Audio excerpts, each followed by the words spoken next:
There's Sinha, CEO of Praava Health. We have Mr. Tanveer Ali. He is a director of Olympic Industries Limited and one of the very prominent angel investors in Dhaka. We have Ahmed Fahad. He was one of the co-founders in Pathao, and now he's also starting up something of his own. It's called Wind.app, a fintech company. We also have Mr. Shuvo Rahman. He is CEO of MyAlice. So the entire context or the objective of this discussion is to talk more about the setbacks, the failures in the journey of these entrepreneurs and investors, and how we as a group can learn more from this and kind of try to change the culture around it, right? Because in our culture, we don't talk much about failure, about challenges, about setbacks, but for every founder, this is actually, it's very important to learn from all of these things. So today we are gonna talk about all of these things, ask a lot of questions, connect with them, and try to see what you can take out of this conversation. So I think without further ado, let's start this discussion. I would invite our guests to come up on the stage so that we can start this discussion. Big round of applause.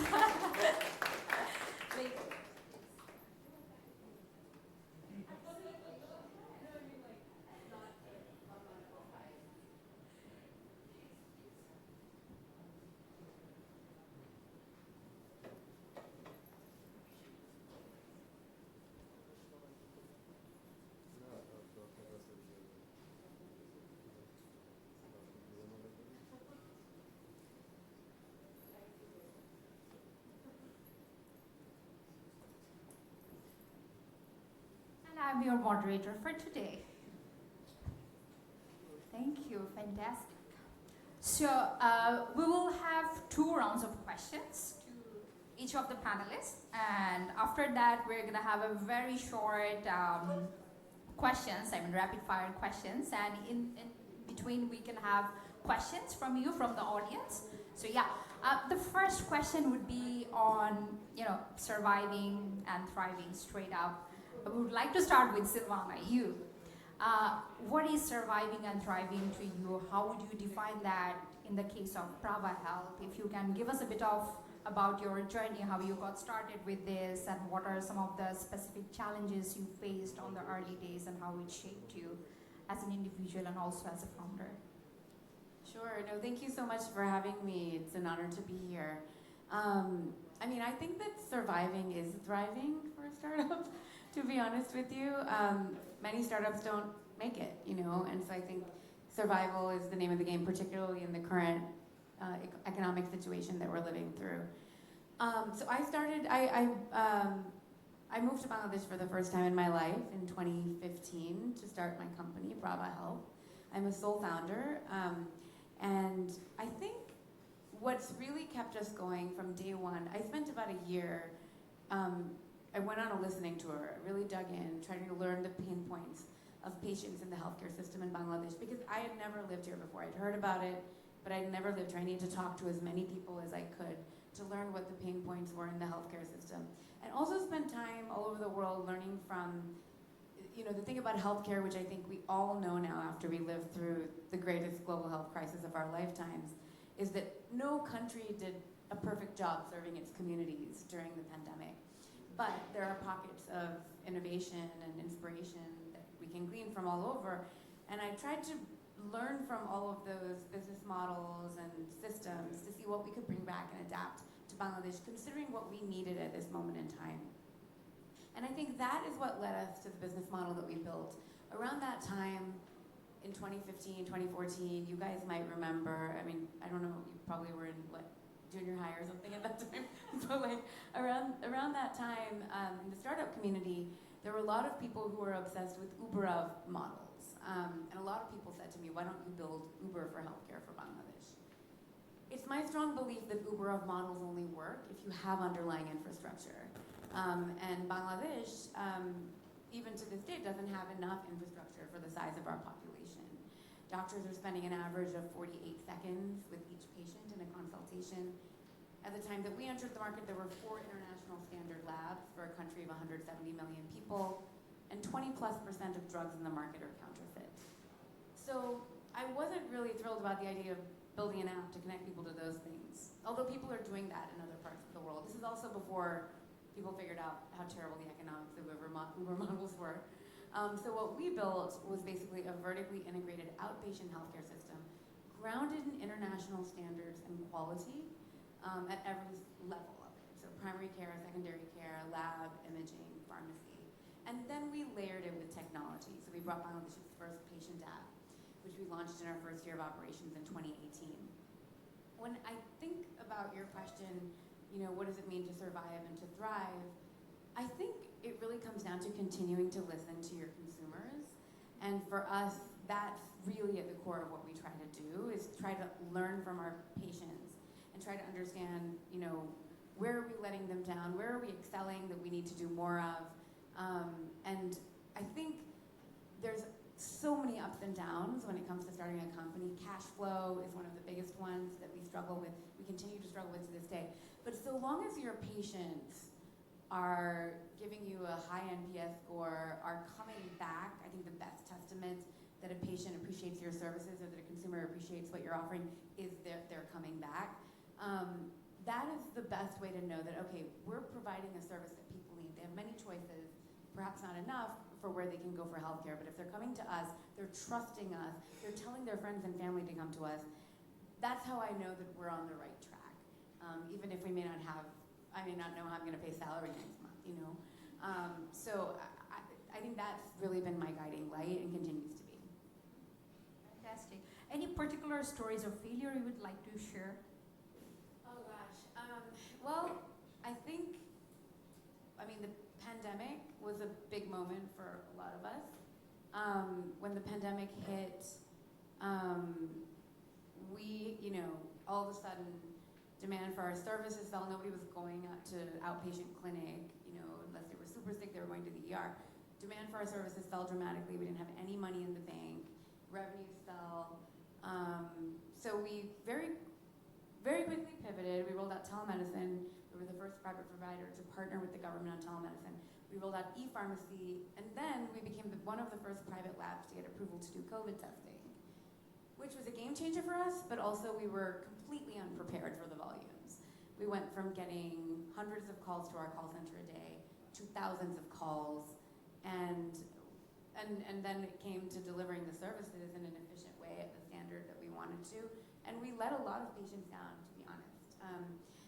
We were trying to serve everyone we could. There was one point in time, I think, you had to wait 6 weeks to get a COVID test at Praava, which was completely useless for anyone who had COVID, And so we let a lot of people down during that time, just in terms of not being able to do the test, but even in terms of the service quality. And I think it really highlighted for us some of the cleavages in our processes and forced us to zoom in and improve on those processes, and prepared us better, to be honest. For the scale that we're now at and that we hope to be at, because we really had to optimize our own systems to bring service quality back up to the level that we wanted it to be. Fantastic. Wonderful. Next question to Shuvo, to you. So you started MyAlice from Misfit Technologies, right? So it's basically a spin-off from that development shop. You 3 founders, the one you started back in the days. So how was your journey, and how have you come across in this process of trial and error, especially in your case? Thanks, Joy, for having me here. I think I have a little bit different background. So I come from a machine learning engineering background. Before even into the entrepreneurship career, I was a machine learning engineer working with data and everything. So for me, trial and error basically divides into 2 sectors. One is trial and error from myself, and one is the trial and error from a company, right? If you don't know the background of MyAlice, we actually started 4 people together. We started with a company called Misfit. Then from there, we started another company called iFarmer, which is an agri-tech business, and MyAlice. So we divided sort of roles and responsibilities. Initially, when I thought about Misfit, it was a perfect company having 4 people in different verticals. I took care of the engineering side of it. Jamil Fahad took care of operation strategy. Munib took care of marketing. But then again, when we started dividing up the companies, Jamil and Fahad took over the iFarmer, me took over the MyAlice, and I sort of became very alone because Again, being an engineer and running a company is completely different thing. So surviving, you say, or trial and error, you say, it was always for me in two categories. One, for myself, because I was a very introvert software engineer, and then I moved more towards an entrepreneurship side of it. So that's a very, very challenging journey for me.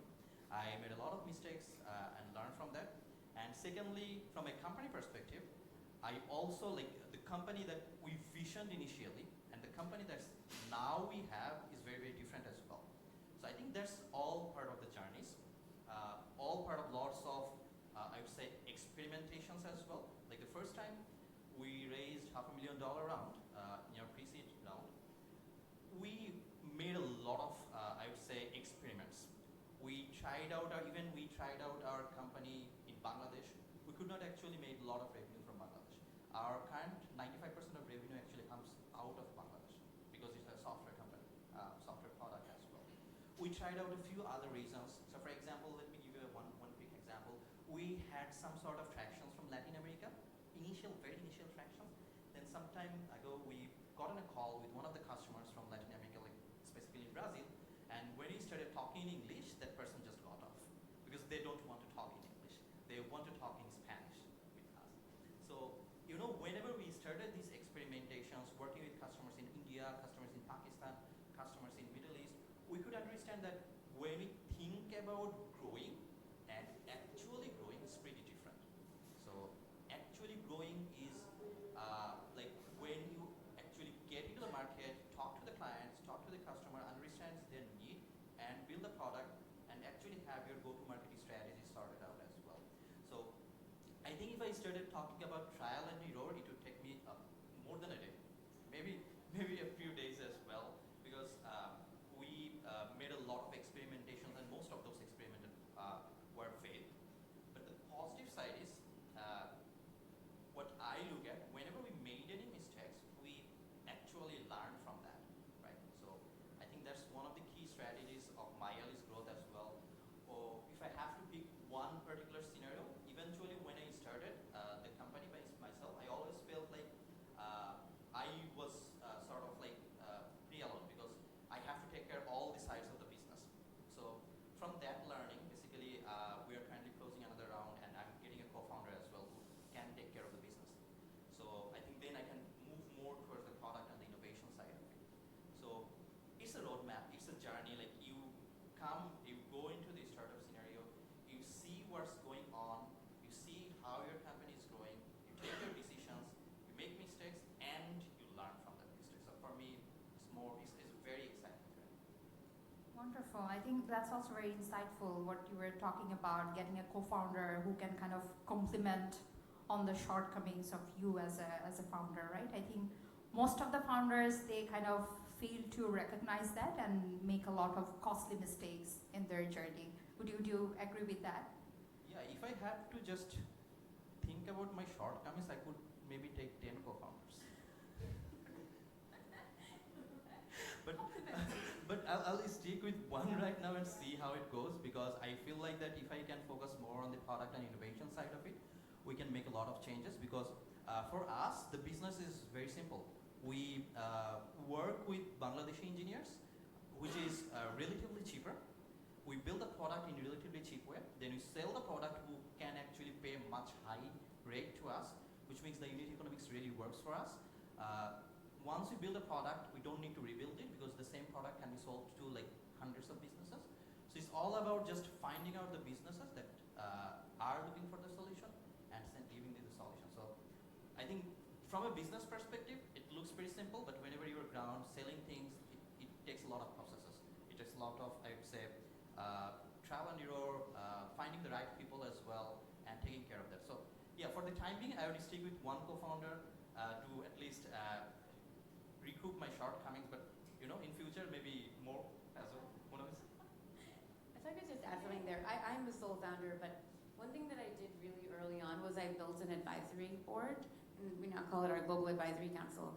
And those of you who are starting companies, there's a website called the Founding Advisors Startup Template, and it helps you to think about, well, for me, I selected advisors who had skills and experience that I didn't have, who could teach me but the website, the Founding Advisor Startup Template, it helps you to identify like how much equity to give each of these advisors, depending on what kind of a commitment they're going to make to you, what stage your company is at, etc. And that was very helpful and continues to be honest. We now have a global advisory council of more than 20 people from all over the world who help us to bring kind of the latest innovations in healthcare to our model.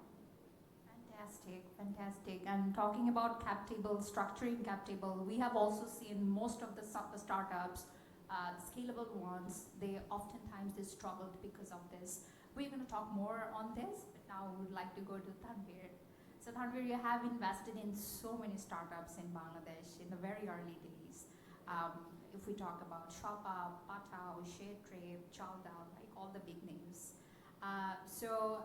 Can you share some of the stories of those journeys where founders made a lot of mistakes? It's part of the process, right? And they kind of bounced back from it.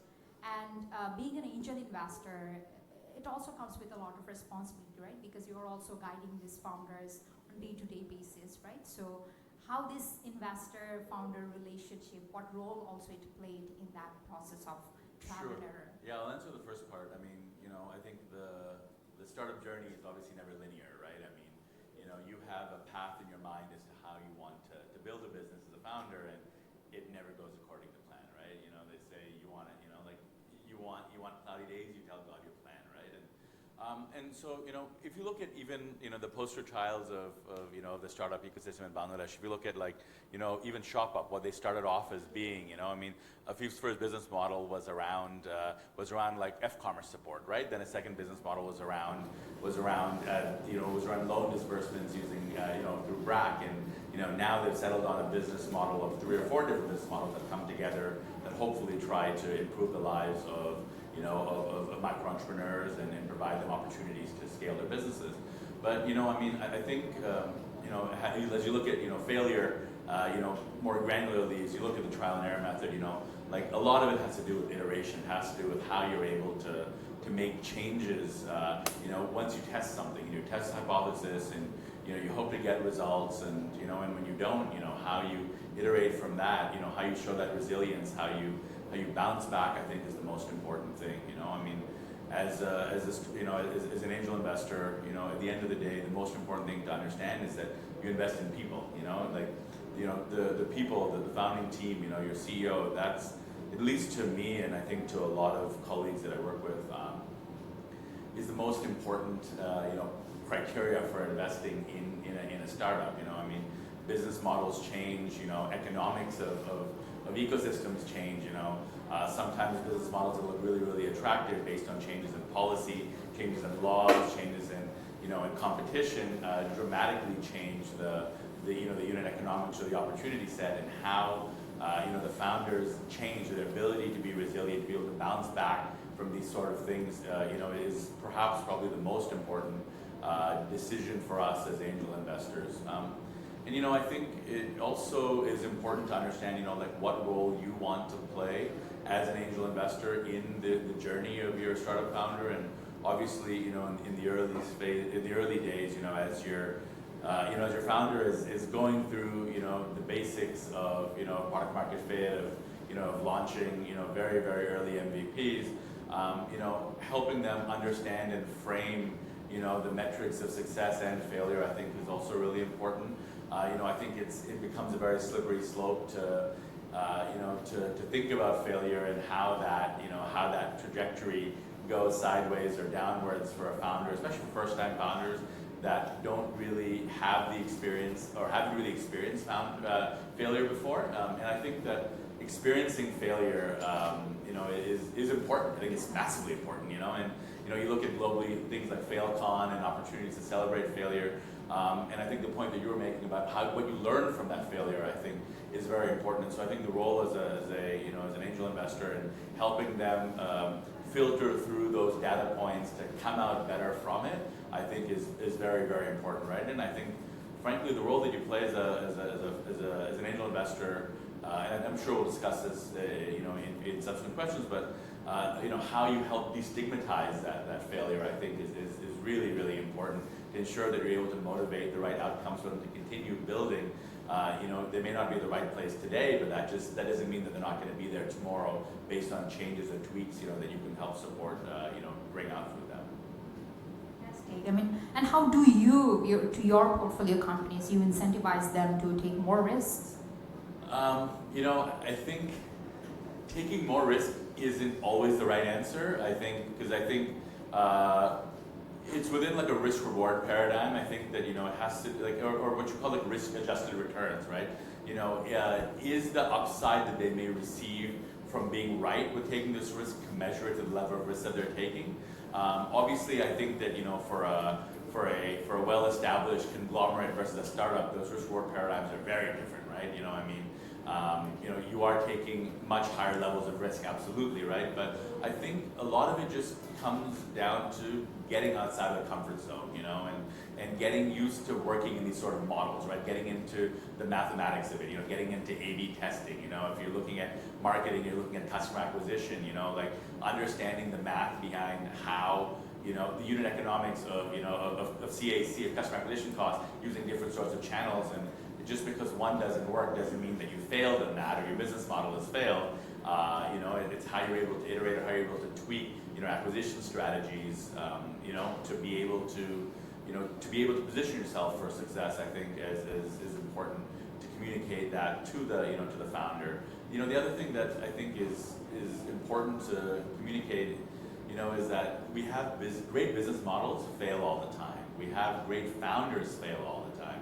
I'm actually working with a founder right now, and I'd rather not share further details about that, but I'm working with him, and his thought is that I can't fail. I'm not going to fail.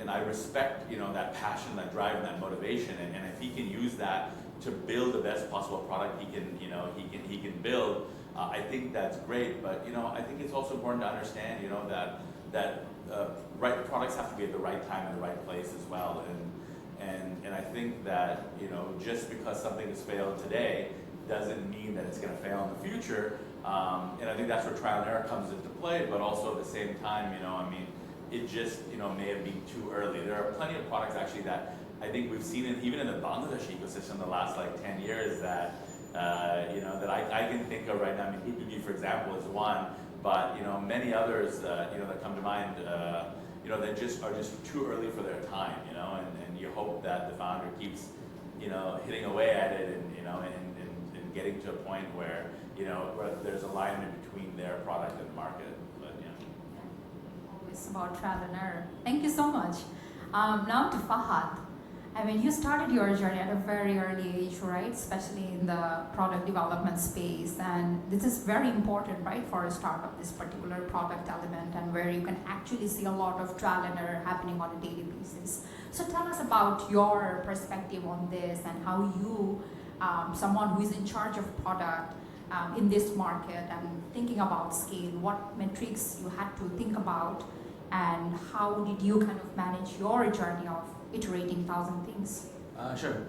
Startups are all about bets. It's about how many bets you can actually make with the resources that you have and the time that you have.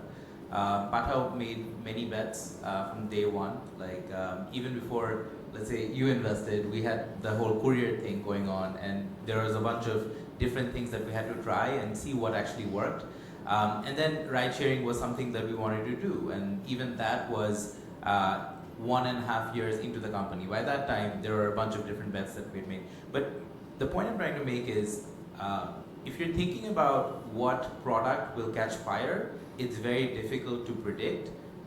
First-time founders usually go after solving their own problems. Second-time founders maybe, think about how big the market is, or what are the global tailwinds, or what's actually going to, help me raise money and stuff like that. But first-time founders really look at, hey, what's the market? What problem can I solve? Very, very things that are close to, your own day-to-day, your own life, so to speak. And so if you come from that perspective, you get to make probably a few bets where, okay, these are the bets that I'm making. These are the problems that I can solve. How best can I solve them?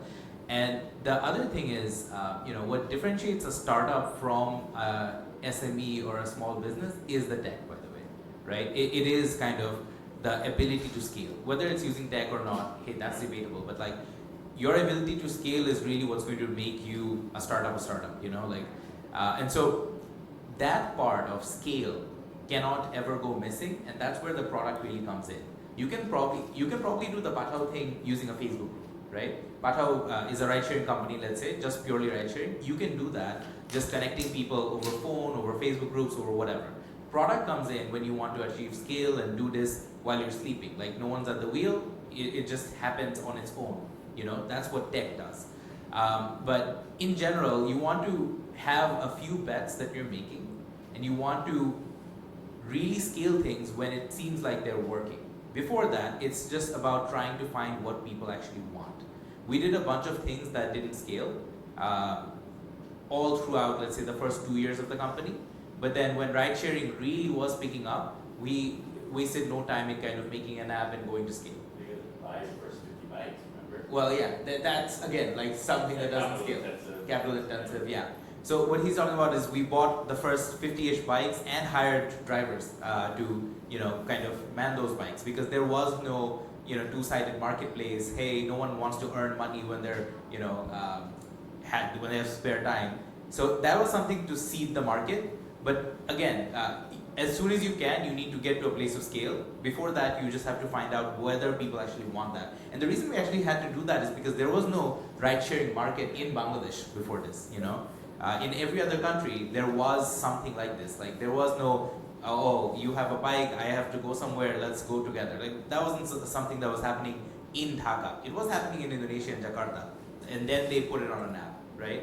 So, yeah, it really depends. You first have to find what people want, and then you have to scale it. But, you know, you have to make sure you do number one before you do number two. Otherwise, it'll waste a lot of time and energy and money.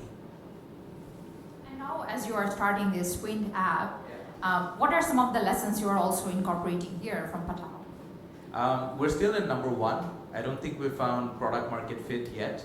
So we're trying to find and build something that people want. So yeah, I'll report back once we get to number two. You don't have to report back. Great, super. Do you have any question? I think we can take a couple of questions, or you want to wait? You have one? Very quick one. Yes, please. All right. I want to know that during COVID, how Pathao survived?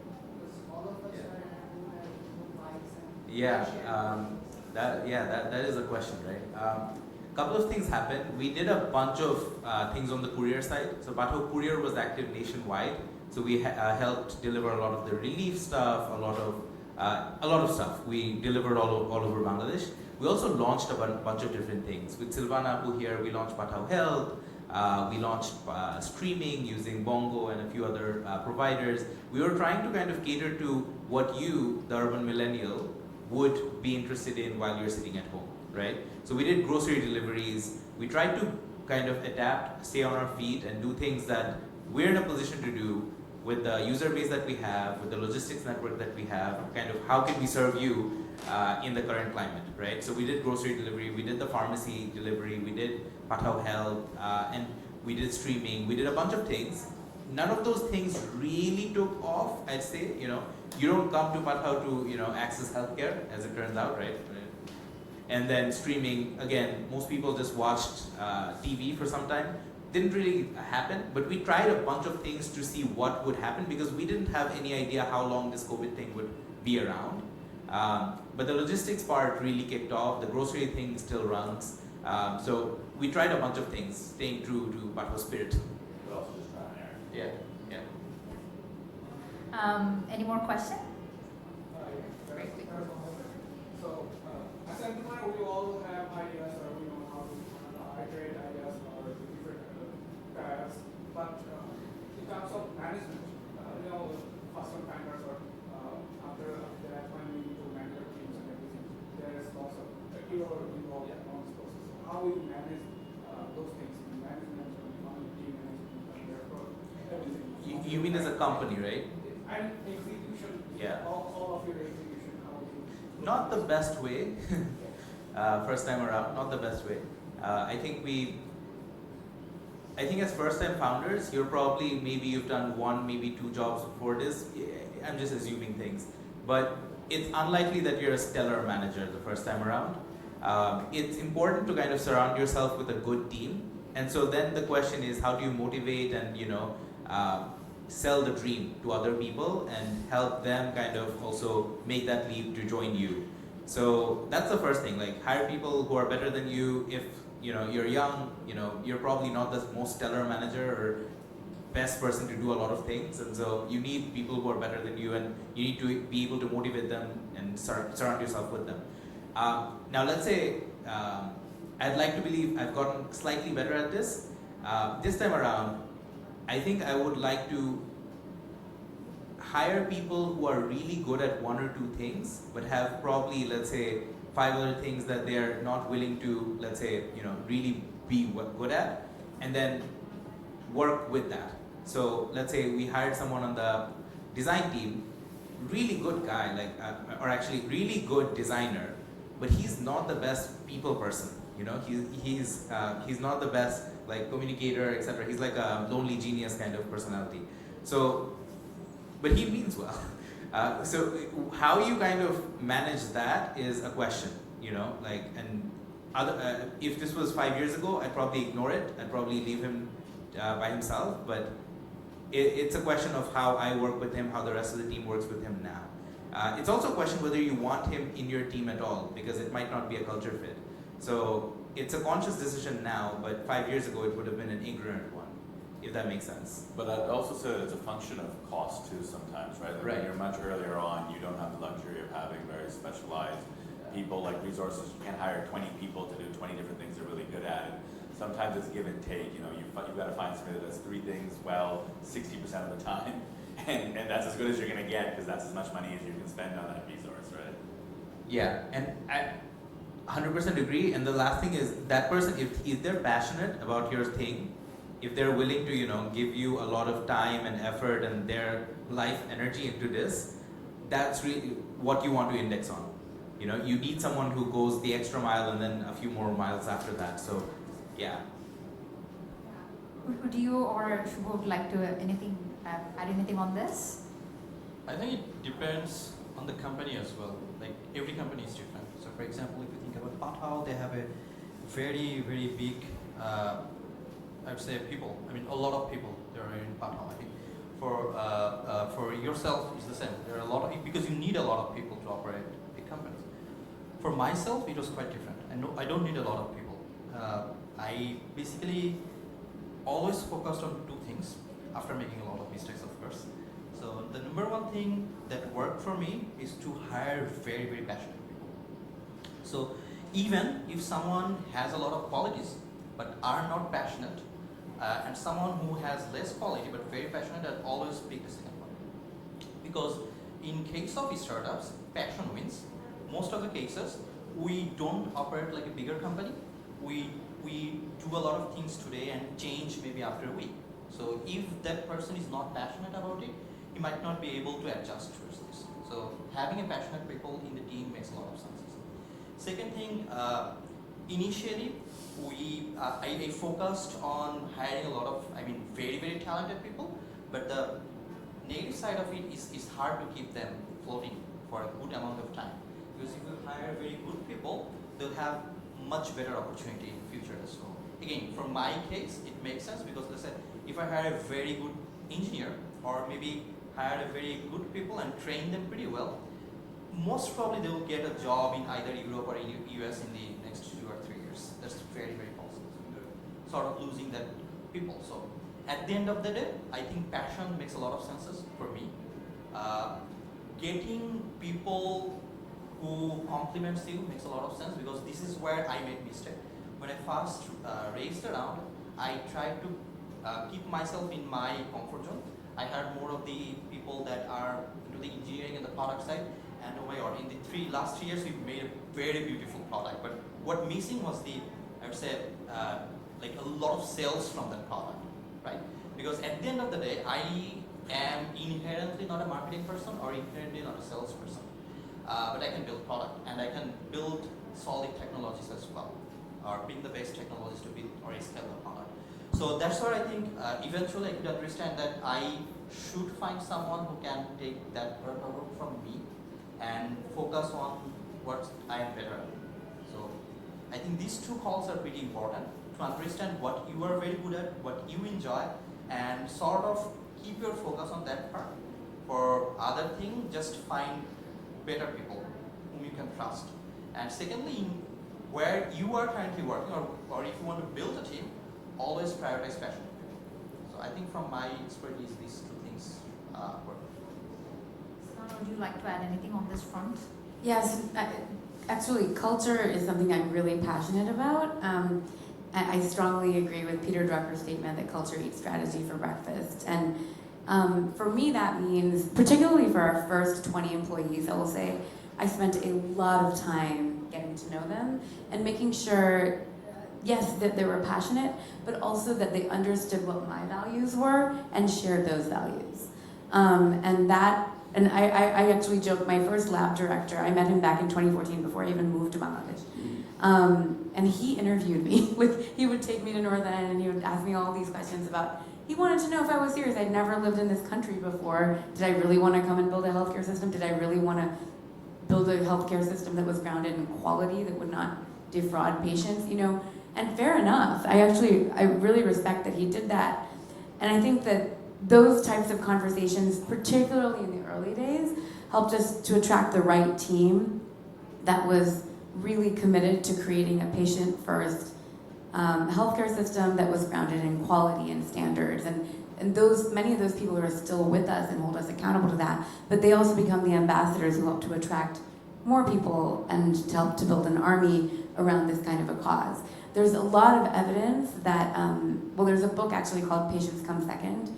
Employees come first, patients come second, profits come last.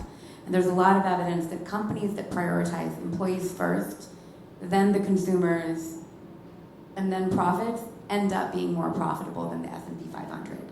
And so I strongly believe that, and it continues to drive the way we hire. Can I ask a question? Oh, sure. Hi, ma'am. Obviously you're working with healthcare, right? So I myself am working with healthcare, and I was thinking how we can digitalize and make a unique health card. It's like NID, and how do you think how effective it will be if every patient had a health card to them, and the health card would store their prescription data, test reports and everything, and they could view all of those through an app, and at the same time they could book doctors through the app. But mostly it's like the healthcare card which acts as a unique healthcare identifier. For example, in India there is a startup called EkaCare who is like working with the Indian government for the Aadhaar card to digitalize health. So how do you think that's effective? I think it's an amazing idea. I think that we have a lot of work to do in terms of the digitization of health data in Bangladesh, and we also don't have the Aadhaar card that they have, right? Yeah. So that's an important starting point. But I think we have a bigger opportunity to do that than advanced economies. Because of the absence of digital data, we could actually leapfrog. So I think it's a wonderful idea. Right now, there are different types of hospital information systems operating in Bangladesh, and they don't all talk to each other. So that's one of the challenges we need to overcome, is we need interoperability. The government, you probably know, has said that any healthcare systems that are launched should be built consistent with OpenMRS, which is a open source system that exists. And it's not difficult for everyone to do that, but there's some work that needs to happen to get there. But absolutely, I think it's a wonderful idea. I would be happy to talk to you about it more. Sure, thank you. Thank you so much for the questions. We're going to take more questions around the end of this conversation. So now let's talk about a little bit on the scale of the businesses. So we were having this chat before this discussion. You were talking about you would like to take Praava Health to all across Bangladesh, right? And it's super important. So, but also the product you are building, the services you are offering, it's very expensive, right? You need a physical setup and everything. So in that context, how are you looking into scale, and what are the challenges you are thinking of right now to take Praava at the last mile? No, it's interesting, just to piggyback on a couple of comments that were made before. I believe that in terms of product market fit, Praava Health figured it out fairly early on, but we were way too early for venture capital, and I didn't realize that. We proved the economics of our business in 10 months in November of 2018, and have been trying to raise a round to scale the business ever since. Venture capital has still not come to healthcare in a meaningful way in Bangladesh. And that is the journey of venture capital. It doesn't start with healthcare in emerging markets. It generally starts with fintech and e-commerce and ride sharing. Those are the sectors that it starts in. It doesn't start with healthcare. So I was wrong about thinking that if I proved the economics of my business, the investors would come. So given that situation, we've raised a lot of money, more than $15 million from angel investors to get us to where we are today. And we're driving volume into the business through remote and virtual care, to be honest with you. So some of you might know, and if you don't, I hope you'll take advantage of the service. We've launched something called Relive, which is basically a service whereby anywhere within Dhaka, within 5 hours, someone will come and collect your sample. And we're using geolocating for phlebotomists to help us to do that efficiently because of given traffic and everything. So we have a lab that we've already built. As you mentioned, the money's been spent on that. We also have a new version of our app that will be going live in Q3 that will have telemedicine and e-pharmacy on it, which are already standalone digital health products that we offer, but they're not incorporated into the app yet. The other thing that we're doing actually is we have a B2B sales force, and we can today actually collect samples from more than 25 districts of Bangladesh, which means that you can be sitting in Khulna or somewhere very far away, and you can contact one of our agents, they'll collect your sample, and that sample will be analyzed in a Praava lab. By the end of the year, we'll be in every district of Bangladesh. And so we're trying to drive volume into the business through all of these types of channels. But the real vision of the business is we would like to bring clinics into communities, because it's our belief that the way that people experience healthcare is not only through remote and virtual care. That certainly serves an important tool. It can be an important triage mechanism. But ultimately, as human beings, most of us want and need to be examined by a doctor if something complicated is going on. We all need lab tests. We all need drugs. And so for all of those things, you do need some element of infrastructure for which we do eventually require investment. But we're not far from cash flow positive. And so once we get there, we'll continue to grow organically in the worst case that we're not able to raise capital. But we're still trying to raise as well. Congratulations early on, and fingers crossed for that. We want to see Praava Health in all the districts of Bangladesh. Very important stuff. Yeah. To you, Shuvo, a lot of founders, engineers, and also business people from a lot of universities, they are coming into this SaaS space, right? They're building software, and for them, boundary, this geographic boundary really doesn't mean anything at all, right? So they can really take their product globally. So what would be your advice to them, people who are building SaaS products in Bangladesh, and how they can do it more efficiently here, utilizing the local tech talent pool? You know, the most important problem, what's the most important problem is, ironically, is the opportunities. So when you are in the SaaS space, there are so many opportunities that it's very tough to focus. So, for example, let's say when we think about scale, we need to think about like in which countries we want to scale first. Is it like global? Is it North America? Is it Middle East? Is it Latin America? Is it maybe Asia, Southeast Asia, or something else? So I think picking the opportunity and focusing on that is very important if you want to build a SaaS product, because SaaS has been around the world for so many years, which means that there are products almost for everything and almost for every segment. And building a product is very easy as well. So which means also means that entry barrier is very low, right? So these are the problems you need to keep in mind. You'll get a lot of opportunities. You need to take a calculated decisions that which are the areas you want to target. So let me give you an example for ourselves. So initially, we even did not think about building a product for a specific country. We thought about, we build a product, it will be globally available, anyone can sign up and started using the product, which happened. We have actually business from more than 70 countries in the world, paid businesses. But the thing is, then you start seeing about, let's say, from US, maybe two businesses sign up, from maybe India, two other businesses sign up, from Saudi Arabia, two other businesses sign up. And eventually, if you want to scale in any particular country, you want to build more and more integrations, right? So, and that takes engineering resources, that takes product resources. So even though there are a lot of opportunities for the SaaS, you need to really pick your sweet spot where you want to work with, what are the reasons. Again, from MyAlice perspective, we are very, very focused into the MENA region right now.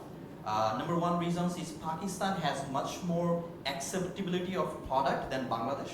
They're willing to pay more. One example is Pakistan's, if you know the Shopify, like e-commerce Shopify, Pakistan has more than 8,000 Shopify stores, whereas Bangladesh has only 150 Shopify stores. The reason is Bangladeshi e-commerces, they don't even want to spend in credit card, because if you want to pay for Shopify, you have to spend in credit card. But Pakistani people does. And we saw a very good product market fit in Pakistan. So that's why we hired a country manager in Pakistan as well to help us get into market more efficiently. Then we saw the same thing in Middle East. One key statistics that we found out that Middle East has a lot of money to spend, of course, but there are not many very good software players. Like the very good products, those are mostly based out of North America. So eventually we could target North American market and face a very big competitions, or we can target the Middle East market and face much less competitions. But then again, if you want to get into the Middle East market, you need to have someone into the market, because again, Middle East is a market that don't just go to online and subscribe for softwares. That's why basically I'm bringing in also as a CEO, my co-founder is, he was the CEO of Forbes actually, Forbes Middle East for the last 6 years. So he knows the market, he knows almost all the VCs, he knows almost all the big companies, big brands as well. So he's helping me to build the relationships into the market. So the point I'm trying to make, if you are building SaaS, it's very easy to build, but it's very easy to get destroyed as well, because the market entry is very low. For example, let's say you build something on top of ChatGPT today. You build an excellent chatbot for ChatGPT that does a lot of things. Just imagine that same thing can be built by 100 other people, right? So eventually you'll get a little bit of tractions, but you cannot scale it up. So I think building SaaS is important, but making sure which opportunity you want and building your go-to-market depending on that opportunity is much more important. If you're targeting the North American economy, you need to make sure that you have a solid pipeline of getting the customers from that economy, because it's not easy. North American, you can get smaller clients in North American, but if you think about a North American enterprise ecosystem, that's very much, again, relationship oriented. And the sales cycle is more than 3 to 6 months in most of the cases. So my suggestion would be pick your opportunity first, that you can scale up, that you have resources to scale up. Engineering is something you can always figure out, because Bangladesh has a lot of very good engineers, and building a product does not need like thousands of engineers. Most of the products are pretty simple. You need maybe 2 or 3 good engineers to start with. But once you figure out your opportunity and your go-to-market strategy, then having a SaaS company from Bangladesh is an excellent idea, because the unit economics always work. So, yeah. I'm sure you guys are taking notes, and we're going to take questions. I see some of the hands. Now to you, Tanveer. The ecosystem is evolving, right? Back in the days, we had very few startups or even very few angel investors. Do you think the metrics should also evolve? I mean, probably back in the days, having 100 users were enough, right? But now, how should it evolve in the process? And also people who are coming into angel investment, what would be your insights to them to help more founders in the process? Right, yeah, I mean, I think the metrics have to evolve. I think, there are more people online today than there were yesterday, right? You have to decide, what metrics you believe in terms of what the internet penetration is in this country. Obviously, certain things are better left unsaid, but, if you look at per capita income growing, if you look at handset prices, the percentage of per capita income, those have gone down dramatically. Internet still remains expensive as a percentage of per capita income, but as that comes in, I expect at some point in time we'll have our geo moment, similar to India, where internet access went up 7x overnight. I think it's a matter of time. We are the 8th largest population in the world. I think we are one of the most exciting economies in the world. I think we're very underpenetrated for various reasons. I think we do suffer from a nomenclature bastardization problem. We aren't a part of ASEAN, we're not a part of MENA, we're not a part of MENA Plus. We're just part of the Indian subcontinent, and everyone just by default just looks at India. And so I think we will, if you look at why we attract such little investment as compared to, to Vietnam Cambodia or Myanmar. There are a lot of reasons for that, but we're not here to discuss that. I think metrics have, the expectations of improved metrics have changed, but also, as you correctly said, if you look at SaaS companies that are looking for investment, there are very, very low moats in SaaS, and so, you really do have to look at cohort progressions very differently. You've got to look at, stickiness, you've got to look at willingness to pay, and what can be sold via SaaS versus what requires enterprise sales or requires hand-holding. And that, I think affects the business opportunity, but, I think the most important thing here is that, people are taking that plunge to try and build a business, from a more structural perspective, I think, there are a lot of challenges with our society in terms of risk-taking, and I think that we really have to think about how we can address those, because there are a lot of fall-on effects, and if we're able to incentivize or motivate greater amounts of risk-taking, we'll see much more entrepreneurial spirit, not just in startups, but also in all entrepreneurial activity. But that can only happen when we start to destigmatize failure. When we start to destigmatize failure, we can then motivate and incentivize people to take greater amounts of risk, because it comes down to risk-adjusted returns, right? Yes, 90% of all startups fail, but if I am part of that 10%, great. But if I'm not, at least I'll have opportunities to restart or to iterate. But at least if I don't have that stigma of failure, either from society or from society, from family, you can really do a lot to encourage more players or more people to who are sitting on the sidelines looking at these massive opportunity sets that we're talking about, too many opportunities, to actually take that plunge to say, okay, I want to solve this problem. And that's a whole different issue, because I think a lot of people in this society, in this ecosystem, unfortunately, are trying to solve problems that aren't really problems, or problems that don't necessarily need to be solved. And that's a whole different issue. But I think that if we can motivate and incentivize people to take that plunge, to embark on that entrepreneurial journey by destigmatizing that risk of failure, and even move the needle a little bit, I think in terms of growth we can see in the ecosystem, not just on the supply side, but also in terms of the opportunities for venture capital to finance those opportunity sets, I think is really what can really be a game changer for us. We need more people to back founders. Could I just add Yeah, something? I really think we need more sources of capital for founders. And I think that will also help to incentivize founders to be willing to take more risk. I think if you compare Pakistan to Bangladesh, for example, there's more corporates that are getting into the corporate venture capital game. We need to build up the local ecosystem. I mean, right now we have Anchorless and SBK, both of which are trying to raise larger amounts and are also facing challenges. It's a chicken and egg problem. But I think I really want to encourage founders to try to solve the big problems that we have in our world. But I also think I know how hard it's been for me to raise money for my company, and how much of it I've had to personally finance, which I was able to do to some extent because I started it when I was 37. We need more sources of capital. We need venture debt to develop in this market.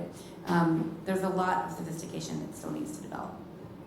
We need more money to fail. As simple as that. Fahad, to you, we had a question, just very quickly.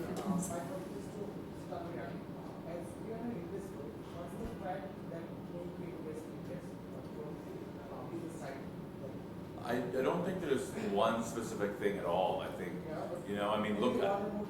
I think looking at the founder themselves, I think is the most important. Is the founder investable? And why does that founder needs to be investable? Because A, you need to have confidence that they can scale the business, but also B, when they hit a brick wall, do they have the ability to iterate? When they fail, do they have that ability to be resilient, right? But I think other than just the founder, you've got to look at, the opportunity set. How big is that market? How big of that industry or bigger? How much of that opportunity set can that founder capture? Within 2 years, 3 years, 5 years. Is there the opportunity?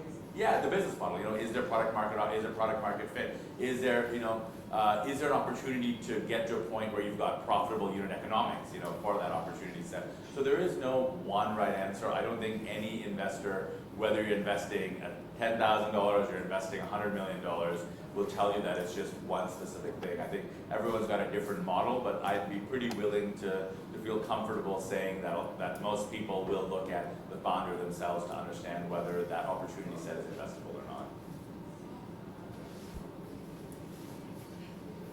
Any more questions? Let's take one. Your last ones. Let's take it.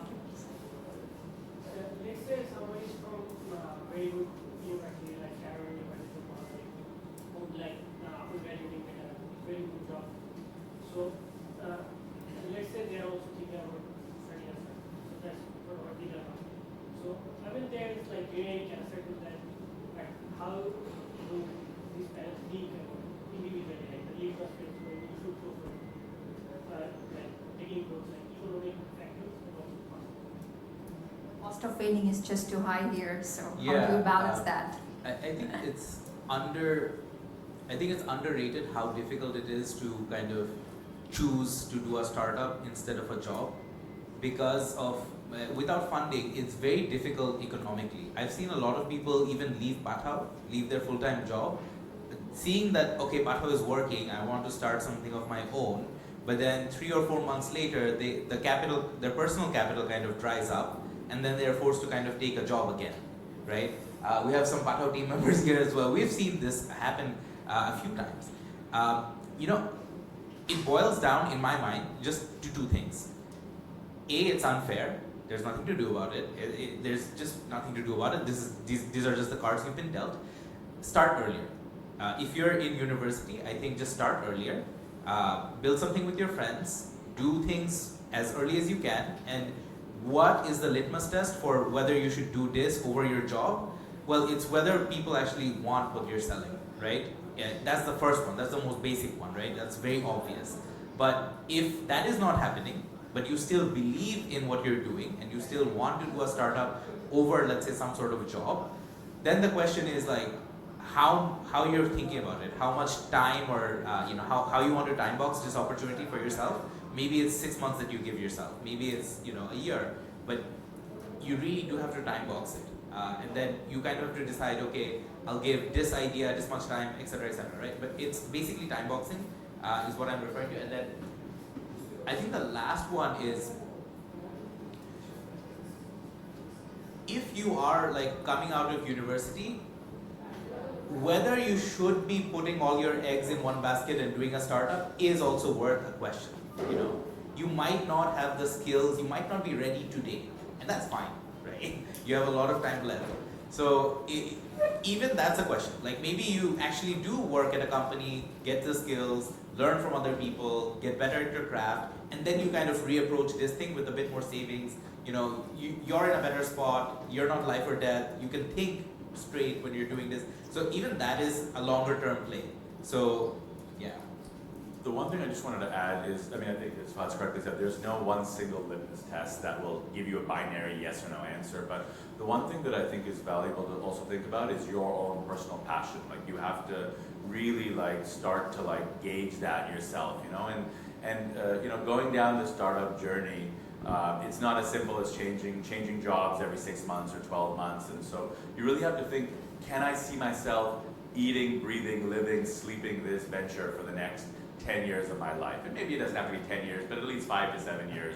Can I imagine myself waking up at 3 a.m. having this incredible dream about how to solve this complex problem and be happy that I'm doing what I'm doing, And again, it's not binary. There's no one specific thing that can tell you whether you should do this or not. There's no algorithm that'll give you a yes or no answer. But I think passion to me is a really big part of it. That should really be able to guide a large part of your decision making process, in my opinion. I can make it a little bit easier maybe. So in popular opinion, I come from a renowned university in Bangladesh, as in Kuwait. So simple answer for you, if you want to be in a startup, and if you're confident that if you want to be in the startup, just do it. There is no harm. I'll tell you my story, a little bit of story. So I started as a machine learning engineer in a health tech company called Maya. So I actually built their ML pipeline before ML was sort of like everywhere, right? And then me and Jamil was working together. So Jamil took care of the product and took care of the engineering part. So one day Jamil told me that let's do something by ourselves. I told him that I'm 25, I can do it. You are almost more than 30. If you cannot pull it off, you are done. If I cannot pull it off, I can manage anything else. And from that day we started. Right? And even what we wanted to do is very, very silly. We just wanted to, we just wanted to actually make like sort of farming, but on top of everyone's house. So like rooftop farming. So that was our vision. But from there, iFarmer actually became into play. MyAlice came into play. So very simple answer. If you want to be into the startup, just do it. There is no, no loss into that part. Even if you waste 2 or 3 years of your time, the learnings that you will get will give you a much better job. How would you sustain yourself during that time? To make things even more complex, when I started the business, I actually heard that my baby is coming. So I'm just worried about the survivorship bias in what you're saying. I think that there is some moral hazard here that I think we probably should be cognizant of. Yeah, definitely. But that's why we sort of like took what we needed to do. At the very first day, we wanted to do rooftop farming, but we knew that we were not going to get money from rooftop farming. So when we started building our own company, we focused on building an agency, because if I build an agency, I'm sure that will give me money. So that was our first company, Misfit. We built an agency, we get a lot of like technical requirements, we build the product, we got money. Easy. So from the very first day, eventually, if we wanted to build a startup, we build the base for us. So once Misfit was established, we are almost, we did not need to think a lot about our money. So we can build the startup on top of this. So again, my point comes down to the same thing. If you want to do this, you start doing this, you'll find a way. So I'll just share my perspective. I don't think there's any right or wrong answer. And there are many stories that all of us can tell. But I do think there's a lot of glamour to, being one of these young men or Mark Zuckerberg. Those are not the most common success stories. I mean, the data actually suggests that if you're in your late 30s or early 40s, you have a higher chance of succeeding. And I personally can say for myself, I started my company when I was 37. I could not have done it when I was younger. I wouldn't have had the patience or the resilience or the maturity to manage a team that I did have at a later stage in my life. So that's my experience. But I also think you cannot underestimate the sacrifices you're going to have to make to start a company. And you will never know what they are, and I probably don't know the ones that are even coming ahead of me. But I'll just share a very personal thing. I turned 46 years old last week. I haven't had children because Praava is my baby. And I don't regret that. It's a different kind of a legacy. And maybe I will one day have children, but I've accepted that that is a sacrifice that I've had to make. And so you never know what it's gonna look like. It is something to take seriously when you're going down this path. And maybe when you're younger, you don't have to think about those things in the same way, but there are other sacrifices that you guys are making, I'm sure, that you didn't imagine. Fantastic. Any more questions? So thanks for your previous answers. Right now, if you can share some of your talent, your experience on the marketing side, especially I'm asking you to go back as he is working on SaaS product on his daily life, things that need a lot of high involvement, high decision purchase. So if you can share something on marketing strategies there. I think for the last, like from 2021, 2022, what we did mostly was mistakes. So when it comes to marketing, either number one, you hire someone who has done it, who knows how to do it, and who did it actually in the target market that you want, right? So just get that. If you can get that people, then it becomes easier. But if you don't even know whom you are targeting, then it becomes complex. So what you need to do, or what we did as well, is to experiment a lot. We picked different strategies. Like at the beginning of 2021, we thought of at least give it a try of global launching. So we launched in a global platform called AppSumo. So we got a few fractions from there, learned what are the things we needed to add in the product, get into the next step, and then we find out that if we target globally, it's very tough to actually scale the company because everyone has different demands. So you need to keep building and building and building. Then we started particularly focusing on a specific reason. Even there were times when we just focused on Bangladesh, but we found out that the software adoption of Bangladesh and the people's willingness to pay for software was very much lower. And everyone if you target the enterprise levels, everyone wanted that we give the solutions to themselves. Even if I talk to Praava, they would say that they are in the health industry, whatever data they are sharing would be very, very valuable because there are health laws and everything. Banking sector do the same. So they'll probably tell me that my software has to be in Bangladesh or my software has to be hosted in their system because those are the regulations. So we did in Bangladesh, but we found out that Bangladesh is not that easy market for software. Then we focused more on other markets, but you cannot do marketing for each of the markets. So we build the partnership network.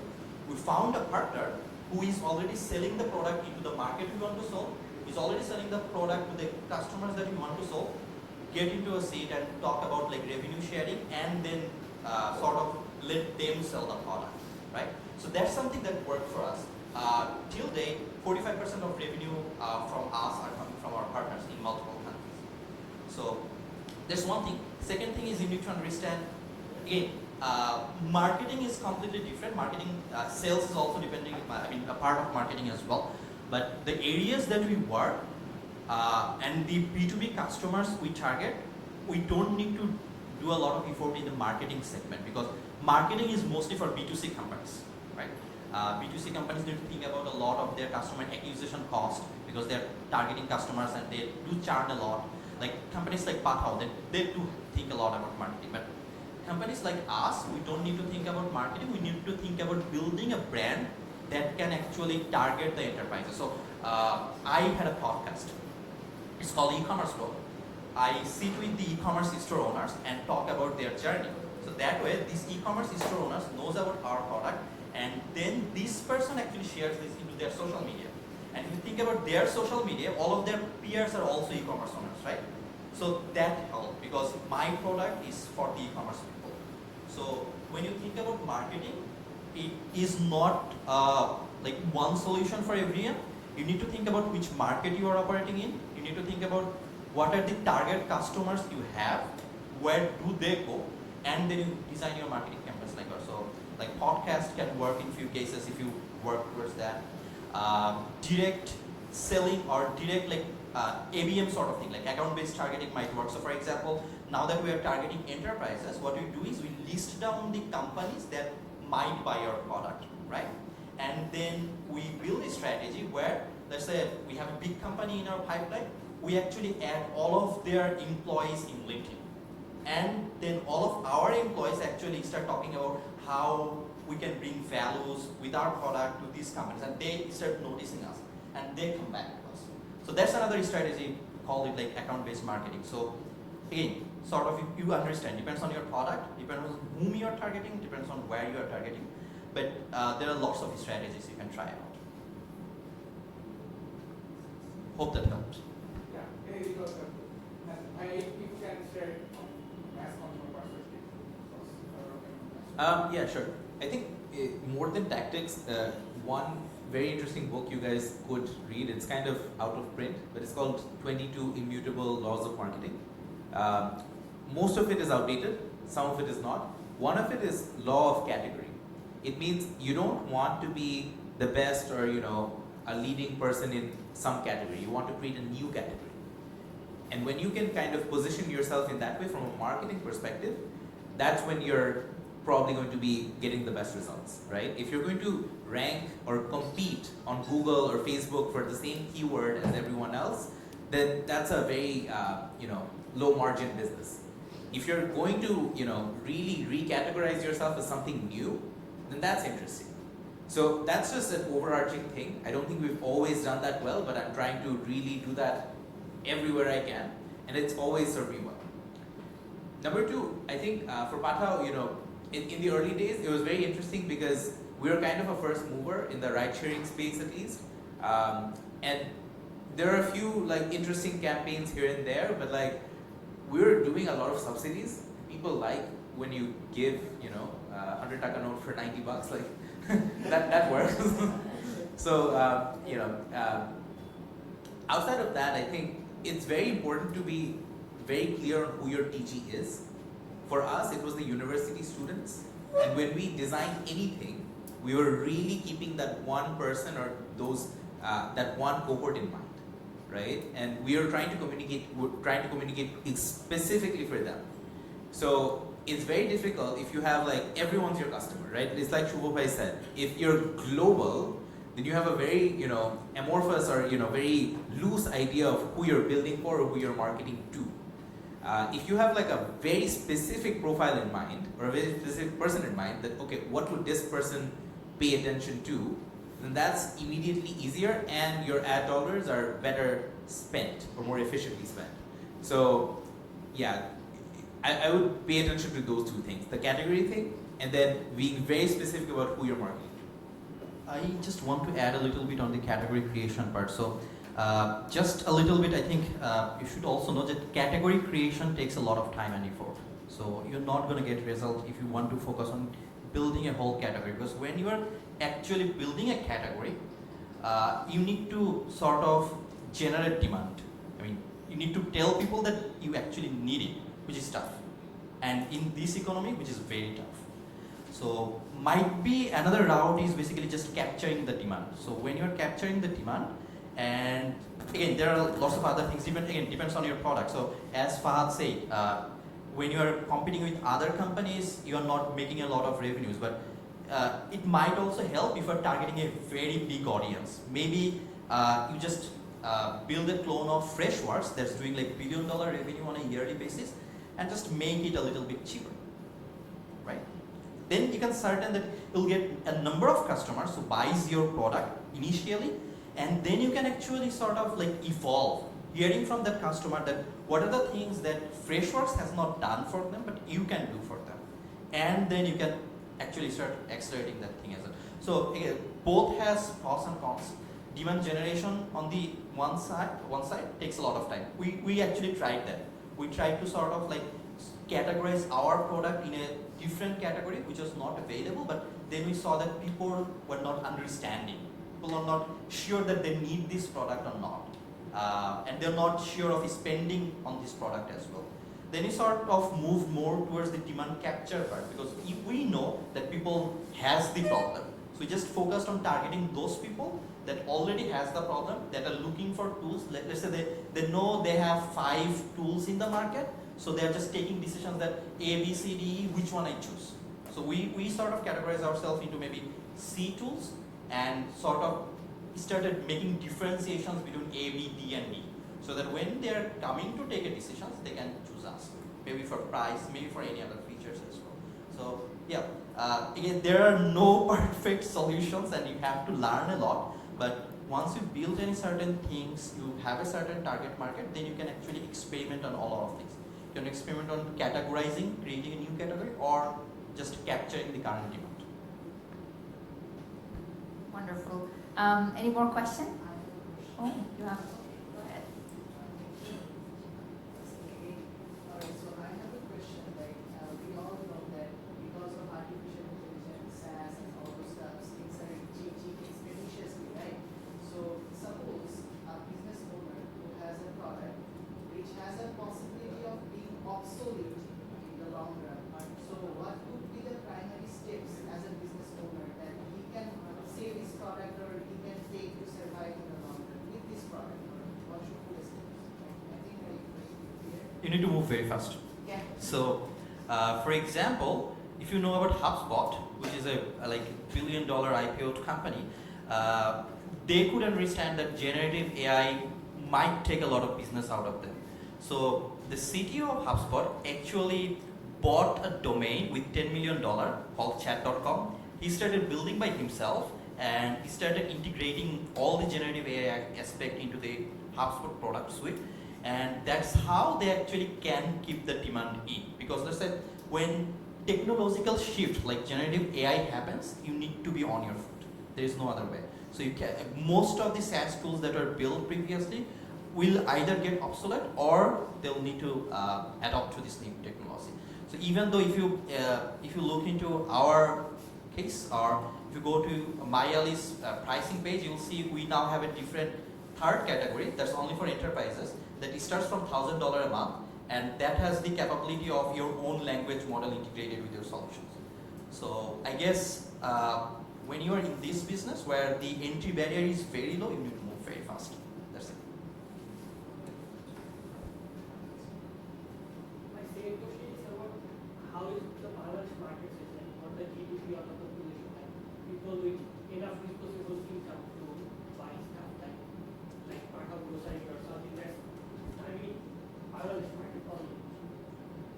It depends on what you're trying to sell, right? I mean, it depends on the unit price of what you're trying to sell. It depends on the frequency of what you're trying to sell too, right? So I mean, like if you look at Chaldal, that is trying to sell groceries, it's very different than say you're trying to sell, for example, clothing, right?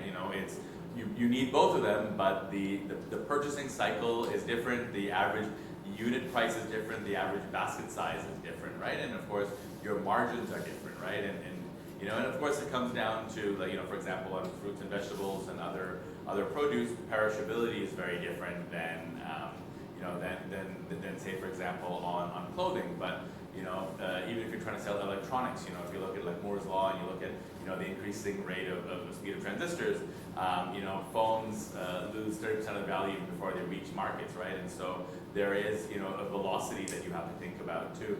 So I think it comes down to willingness to pay at a certain price point, and that number is increasing, right? If you look at, depends on what your target market is, right? So if you look at the middle class as your target market, it may not necessarily be accurate, because what % of that population has access to the technology that you need them to have to sell to them? If you need them to use an app versus use a website, it's very different. For example, RAM requirements or or even hardware, or even hard drive requirements on an Android phone, right? I mean, we're not talking about iPhones. We're not talking about like Qualcomm 678 third gen processors, right? We're talking about smartphones that that still struggle to sometimes run WhatsApp, right? And that's why you see the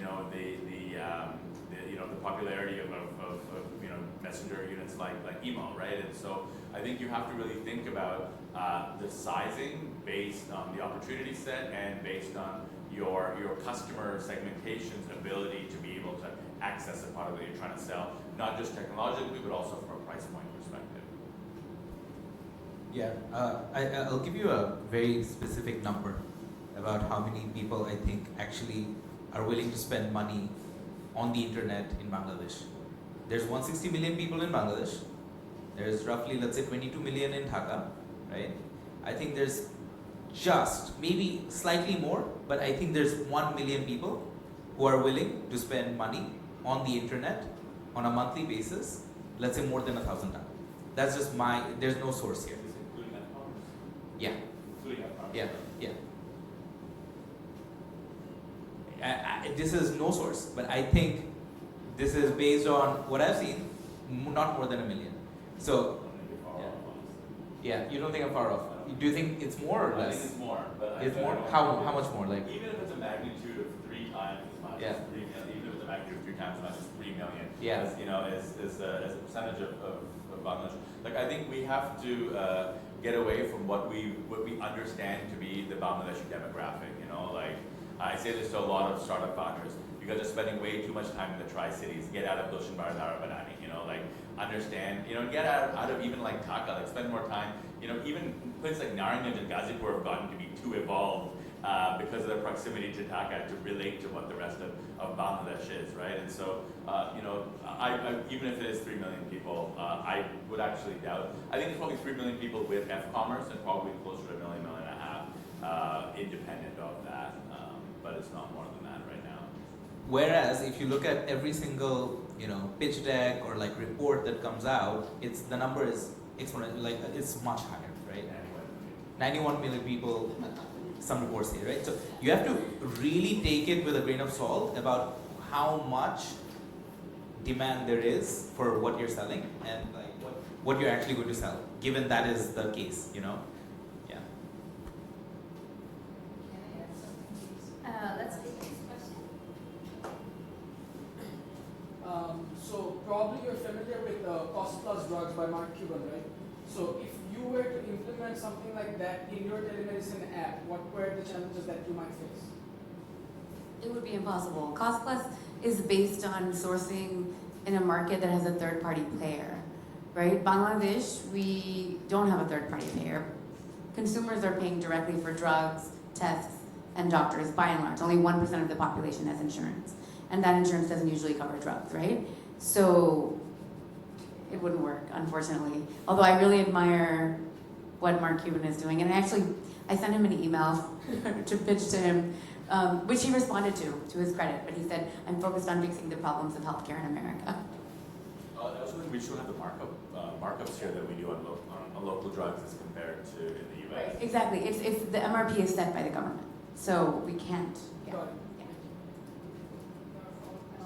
Is there any chances or is there any market of gift items, right? If those program, if the product is a kind of that kind of product or everyday commodities, there's a chance and there's a massive numbers, 10 millions or whatever. So my question is, if the product is gift item, which is not a regular commodity, and I personally think gift item is the fourth topic of a person, right? To a person. So is there any chance of getting a big market in a gift market in online or e-commerce or something like that in Bangladesh? IDK. I don't know. Yeah, I think you've kind of answered your own question. I think I don't know, I think that the market may be huge, but again, it comes down to access to that market, right? I mean, like a lot of traditional gifts are distributed through like wholesale markets, right? Like people come to those markets to buy them in bostas and transport them back to all 64 districts, right? I mean, that's the traditional distribution model, right? And so you look at your catchment of maybe even using F-commerce of not more than 3 million people, right? And so, you're still up against those numbers right now, but, I just don't know that space. This is the last question. Okay, my question is to Mr. Tanveer that there are entrepreneurs and there is a gap between entrepreneurs and the investors. People are investing, there is money in the market, but in the traditional field, like in apartments, like in share markets, but why not in startups? Is there any gap? Like, is there any mental gap that? So I don't think that there aren't investors in startups. Like I think, if you look at the life cycle of a startup, a lot of startups, what you want to call startups or early stage SMEs that aspire to be startups, raise very small amounts of money, but they fail to raise the next round or the round after that, right? So, Bangladesh is a very, RMG dominated, I guess, country, and there's a lot of entrepreneurs, industrialists that have made a lot of money from RMG that want to diversify and they want to invest in startups. Now, I will tell you that I think that there is often a paradigm disconnect between their expectations. So, the number of times where I've spoken to early stage investors, that have seeded, for 5 lakh taka or 10 lakh taka, a startup founder, and the conversations transition very quickly to profitability and dividends, and it's challenging, but again, we're a very, very new country. We're a very, very new, startup ecosystem, I'm not saying that you should be agnostic to capital because, sometimes companies end up having broken cap tables because of these sort of challenges that they don't get addressed. But again, it's also, the money you have versus the money you don't, right? So again, I think that the point of today, this trial and error idea is that there's no right or wrong answer. I mean, I think more often than not, there's a very clear wrong answer. but sometimes knowing what the right answer is not always very, very visible. But I think it is changing. I think through as more and more corporate VCs and more corporate entities are looking to invest in startups, as startups come to more prominence in the mind share of more Bangladeshis, I think the ability to attract capital, for people to be a part of something, I think is really unique. I think that there is a lot of latent capital here, and how you attract that capital, I think as a startup ecosystem will get better over time, and I think that we will attract more capital. But I think that the disconnect is both ways. I think that part of the Pathao effect, unfortunately, has been, hey, I'm a first-time startup founder. I just left my job, and I've got this idea, and I think my company's worth $3 million. And more often than not, the conversation is, well, we'll have to agree to disagree, with all due respect. And so I think that it goes both ways. And so a lot of angel investors are put off by this sort of unrealistic expectation that sometimes that some of these startup founders get based on the data points that they have seen, right? But of course, when you do have an ecosystem with very, very small data points, you often do get outliers that tend to represent a large part of the market. And so, I think that a lot of it is give and take, and a lot of it is, I think the point is that the journey is still yet to be played out. We're still very early days.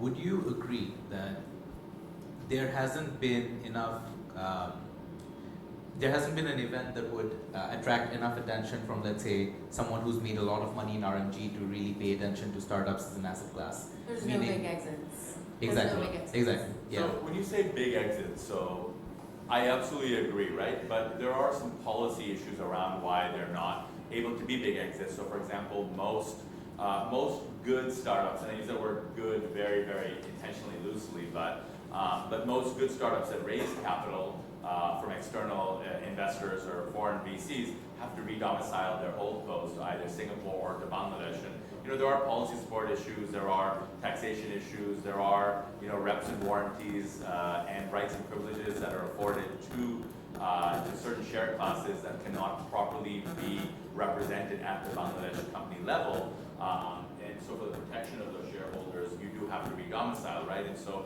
then doing an exit of a company at the Bangladesh company level then leads to other challenges, because then you need to get approval to repatriate out those profits in foreign exchange, or those proceeds, not profits, but those proceeds in foreign exchange at a time where you do have, say, for example, currency crises.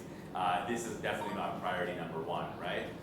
But like for example, we had an exit in Pathao, right? We had an $8 million exit on a $150,000 investment, and we, like that's a secondary exit, but we sold to two other foreign VCs and to an investment vehicle that Gojek invested in, right? And so I think that we did it because we wanted to show proof of concept that Bangladesh is investable, but also when investors invest in a startup, the thing that they ask most is, what are the exit opportunities? Because that affects your exit multiples. That affects your ability to determine what the right valuation for you to invest in it as, right? And so if that doesn't exist, if those exit opportunities don't exist, they have a drastic impact on the entry valuation multiples, right? And so they say, okay, the opportunity is there, but we don't necessarily see a very clear path to an exit because the possible acquirers don't necessarily exist today. That has a profound impact on the ability to attract capital. And so I definitely think that we can do a lot more to showcase, we can showcase capital coming in, but unless we're able to show those successes at a much larger scale, like so for example, we were a seed to A, but showing an A to B, B to C exit, I think would be also very important. I've done secondaries on ShopUp. I invested in ShopUp at a $3 million valuation, and the exit valuations for me were effective $285 million, right? And so, but with dilution, it wasn't 100x, it was 45 to 50x. And so those exits do exist, but not at that large scale that you can really showcase $100 to $150 million exits, right? But we also don't have enough startups in that size right now that you could actually like have exits of of 9 figures or more right now. Do we have any other questions, or we'll just wrap it up? No. Fahad, I think we got one question from one of the participants. What would be your 2 cents to do more with less as a product developer? Do more with less. I mean, That is doing always things, the demand. experimenting things more frugally.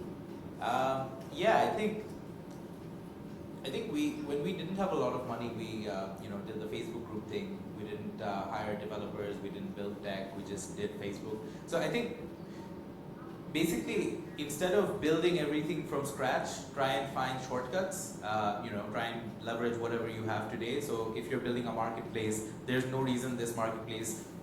Maybe there's some reason, but maybe most of the time it works on Facebook first, right? Maybe it works on Facebook in Bangladesh, and then it's a platform on itself. I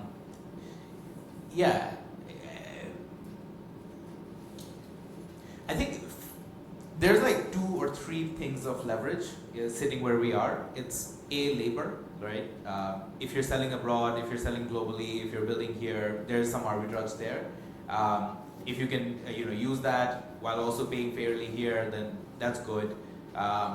If you can, without building tech, do a proof of concept, and then when you have capital, make tech. That's a smart move. None of these things seem very, you should be doing these things anyway. Like, okay, fair enough. Yeah, when you don't have money, but you need to motivate your early team members, you could give them equity, which is something not a lot of people. I will tell you the challenge is I tried to give a lot of people equity, but no one wanted it because no one really thought it was real. And it's so used to like business owners being scrupulous that they think they'd be deprived of any benefit from that. I've had so many people just move to Canada, and I offered them, here's more equity. Don't really believe it, and they still leave, and you have nothing to do. But that is something you could do. You could get co-founders, you could get early employees, and give them equity. Trial and error on that front too. Yeah, I think we're gonna wrap it up. But before wrapping up, we have a very quick rapid fire questions. These are basically very, very simple questions we would like to ask each one of you. Who wants to go first? Oh, great. Okay. So the first question, if you could have dinner or lunch or walk, anything that works for you, with any successful entrepreneur, living or dead, who would it be? From Bangladesh or? Anywhere in the world. It could be a fictional Steve Jobs. character. Oh, okay. Fantastic. What's your go-to source of inspiration when you are feeling stuck? Family.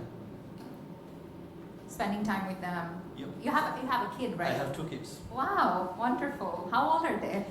One is 5 and one is 1.5. Fantastic. I mean, great time to play around with kids. Okay, third question. One piece of advice you would give to aspiring entrepreneurs in the SaaS space. One advice. In 3 words. If it's in the SaaS space, I think I'll just reiterate my mistake. Find out how you want to sell first, then build. Learn to sell. Okay, great. A big round of applause for Shuvo Rahman. Who's next? You? Okay. Same question. If you could have dinner or walk or lunch, which one would you prefer? I guess, Mackenzie Scott, Oh, Jeff Bezos' ex-wife. Yeah. I've been trying to get her for a while. customer first. Yeah. Customer first. Yeah, great. What's your go-to source of inspiration when you are feeling stuck or unmotivated? Exercise has become really important for me mentally. Yeah. Great. One piece of advice you would give to women founders? I think it's relevant to all founders. Keep going. Great. Sometimes that's the hardest thing to do, is to keep going. Yes. And another follow-up question. How can we get more women founders into this space in healthcare or even in startups? Well, first of all, we need more women on founding teams. I hope those of you who are going to start companies will have more women on your founding teams, because women are making 80% of consumption decisions in the world. And if you don't have them on your team, you're not going to know what they want to buy. So I think that's the start. I also think the risk piece is critical in terms of making it, you know, incentivizing failure. Because I think women do tend to be more risk averse for many reasons. Because when a woman has a blunder in her career, it's harder for her to come back from it for a man. But you know, I think it's hard. I think it's really hard, and I think that's why a lot of women don't do it. But I also think that if you have anything inside of you that makes you think that you can solve a problem, you should go for it. Go for it, yeah. Big round of applause for Sylvana. Thank you so much. Tanveer? Sure. Yeah. Same question. If you could have dinner, first of all, which one would you prefer? Dinner, lunch, or walk? Definitely dinner. So yeah, if you could have dinner with any successful entrepreneur, living or dead, who would it be? I mean, honestly, probably Warren Buffett. Wow. Isn't it? I think he's older, so yeah. Yeah. Yeah, still have chance. What's your go-to source of inspiration when you're feeling stuck? I just read. I have just certain like partners in life that I just rely on to set me straight and just you know, like set me on the right course. As you talk about reading, any particular piece of reading or any specific book you would recommend that you have read recently? Recently, no. Recently, I mean, none that I could recommend. I've read some stuff that I think is. Or you found interesting? I mean, I've been reading some nonfiction stuff. Just you know, there's an interesting book around like, you know, the 8 elements of the world, just in terms of what's driving growth and, you know, in the world, and future trends. It's interesting, but yeah, maybe not critical to this audience. But. Yeah. Last question. What feature do you find as the most lucrative one in a founder? One particular feature. I think, I mean, passion. Like, I think it's got to be excitement and passion to want to do exactly what they do, even when times are terrible. Passion keeps you going. Yeah, big round of I'll tell you a applause. story though. Yeah. I don't think men get this kind of a comment, but I had an potential, he was trying to help me. He works for an endowment fund in the United States. And he said, you know, it's just amazing like what you're doing and you're so passionate about your work, but it might confuse investors. Are you passionate or do you want to make money?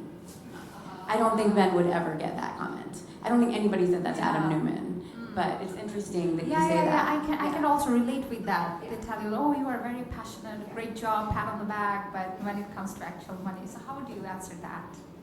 Yeah, you know, I mean. You would say that to a woman, but No, I appreciate that, and I think we've known each other for long enough to, you know, I think that there's a lot of toxicity in every industry, and I'd like to believe that that's not something that every male venture capitalist would say to every female founder, and I think that you know, I think that, and if that is a question that they're asking you, hopefully it's a question they're asking males too, and you know. I think that there's a balance, you know, like this whole idea of like sustainable business was this weird hokey concept that people couldn't wrap their heads around for a very, very long time, and you know, the idea that the two can coexist in harmony, I think is no different for a founder, you know, and for a venture, you know, for a venture startup where you can be passionate about what you do and still make money, you know, and I think those two go hand in hand. I think that I get this feeling that, you know, that the best businesses are, you know, or the best returns are probably linked to some sort of passion early on. I'm sure that